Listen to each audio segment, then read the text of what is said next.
मंदिरात आले माकडं. तर नमस्कार मित्रांनो, पुन्हा एकदा तुमचं आपल्या एका नवीन ब्लॉगमध्ये स्वागत आहे. तर मी निघालो होतो बेळगाव टू सोलापूर. तर तिकडनं बेळगावपासून मी पहिला नरसिंगवाडीला गेलो, कारण तिकडं एक पूजा होती. जाताना सगळ्यांना भूक लागली होती म्हणून आम्ही एका हॉटेलमध्ये नाश्ता केलो. तर आपला भाऊ मोठा हॉटेलमध्ये नाश्ता वगैरे केलो आणि तसंच निघालो लगेच. तर पेट्रोल पण संपलं होतं म्हणून पेट्रोल वगैरे भरलो आणि नरसिंगवाडीला पोहोचल्यावर आम्ही तिकडं पहिला पूजेच्या दिशेने म्हणजे जिथं पूजा होती तिथं गेलो. तिकडं पोचल्या आम्ही पाय वगैरे धुवून घेतला आणि मंदिरमध्ये गेलो. तर तुम्ही पाहू शकता मंदिर कसं आहे. तर मंदिरमध्ये गेल्या पूजा सुरुवात झाली आणि पूजा झाल्यानंतर आम्ही बाहेर आलो, लस्सी वगैरे पिलो कारण ताण वगैरे लागली होती. त्यानंतर आम्ही गेलो मंदिराच्या दिशेने. तर मंदिरात पाय वगैरे परत धुतले आणि तुम्ही बघू शकता ही कृष्णा नदी आहे. तर मित्रांनो, सगळं झाल्यानंतर आम्ही दर्शनाच्या दिशेने गेलो.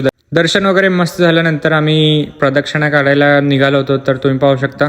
तर त्यानंतर प्रदक्षिणा वगैरे काढून झाल्यानंतर आम्ही जेवायला निघालो. तर तुम्ही गर्दी पाहू शकता. तर लाईनमध्ये थांबलो होतो. मग नंतर जेवण वगैरे मस्त झालं. तर जेवण येताच काय तर माकडं आलेले होते, तर आवाज करत होते. तर त्यानंतर फायनली दर्शन पूजा वगैरे सगळं झालं. तर मी निघालो होतो आता मिरजपासून सोलापूरला डायरेक्ट. त्यानंतर मित्रांनो डायरेक्ट मी बसमध्ये बसलो आणि व्हिडिओ वगैरे काढलो. त्यानंतर मित्रांनो गाडी थोड्या वेळासाठी जेवणासाठी थांबली होती. तर तेवढ्यात मी लस्सी वगैरे पिलो. त्यानंतर मित्रांनो डायरेक्ट मी 7 वाजता घरी पोहोचलो. धन्यवाद.